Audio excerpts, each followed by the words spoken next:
my name is Amy Valdez Barker. I have been attending the Urban Village Church for the past couple of years, and I am a Cradle United Methodist. Chris asked me to share a little bit about why we give. And one of the things that I think I always have to remember and think about is how God has given us so much in our lives, and how God has blessed us so much, even in ways in which we don't even know that we've been blessed. When my parents first came to the United States, I think the story goes my father had $7 in his pocket coming from the Philippines, and so it was a different world. You know, he had never really known much financial blessings. In fact, most of the people in his town where he grew up, you know, they would make less than $10 a day on their income. And so to even be able to afford plane tickets to come to the United States was a miracle.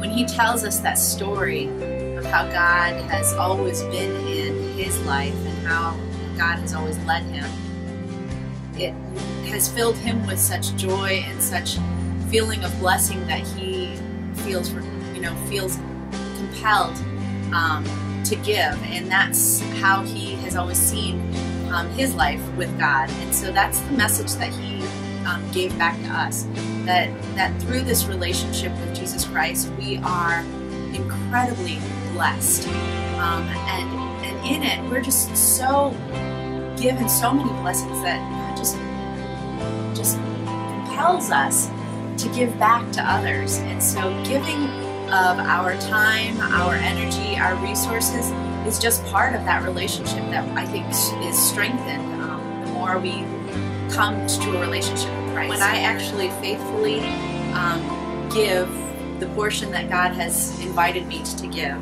I'm blessed, and it's not really all about me.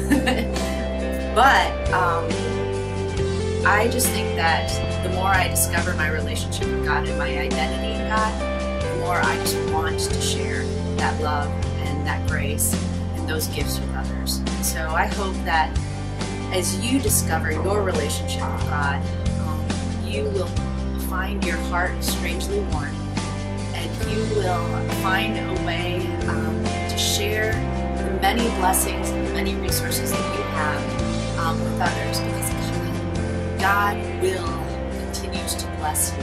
God will pour His love, God's grace, God's resources onto you in ways that you would have never even dreamed about. And so by God's grace, I really hope that in this time you will discover what God is calling you to do for the sake of God's work in this world today. Thank you.